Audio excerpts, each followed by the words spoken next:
Okay, we have reviewed what is a highest common factor. That would be the highest factor that in common between these two values of interest. So for example, with number 8 and number 12, we got it to be 4. And in order to do that, we need to identify on the factors of 8 on the factors of 12 and then compare and then find the highest one. But it could take much time, right, to do so if we got those numbers really a huge value. So there's a lot of factors to list out. So is there any other way that can be more straightforward and more convenient to do? And yes, there is.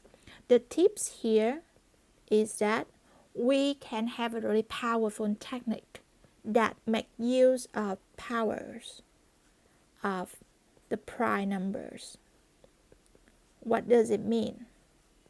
It means that we can express number 8 as a product of powers of prime numbers. So let's try it. So it will be the 1 times what? 8, right? And then we can start next with the prime number 2. Then we have like 4 left. And we know that 4 can also be expressed by numbers as like 2 to the 2, right? 2 to the second, 2 square. Then it should be like this, right? 2 square, right? Or I can just like rephrase them like this. The same, right? Okay. Then let's move on to number 12. Start from prime number 1. And then next is 2. Then we got 6 left. And then we know that 6 it will be like 2 times 3, right? So that it will make it, let's just like summarize them, right? We have number 2 times with each other, so it should be like 2 square. Okay? So do you see the pattern? Can you see the common easier? Yes, right? We have 1 in commons here. We have 2's in commons here, right? Now what just left is the number, the power 3 and 2 here. So we can also like easy to spot it that this one actually and this one actually. And if we rephrase this one here as 2 square, that should also be the common one, right?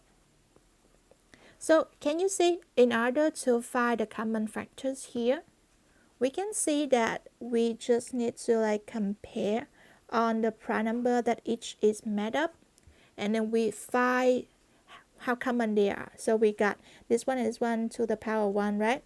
For number 2, then that should be 2 in common, right? Yeah, there's like 2 number 2 sum each other here at least to match with this one. For number 3, there's no 1 here, that should be the 0. So can you see? That will turn out to be 1 times with 4, and that's 4. You see that? So in other words, it means that you need to identify on the prime numbers that can make up these original numbers of interest, and then you find the lowest power in common between them like this, and then you multiply all the powers of the prime numbers together, then you will find the highest common factor. And that would be the same with variables as well.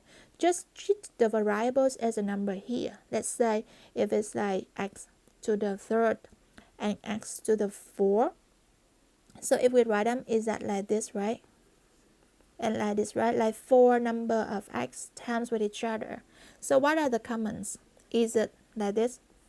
There are 3 in commons, right? And just 1 different.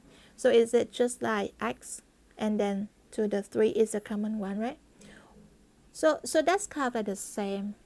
Okay, so now I think that we're ready to apply this to our problems, right?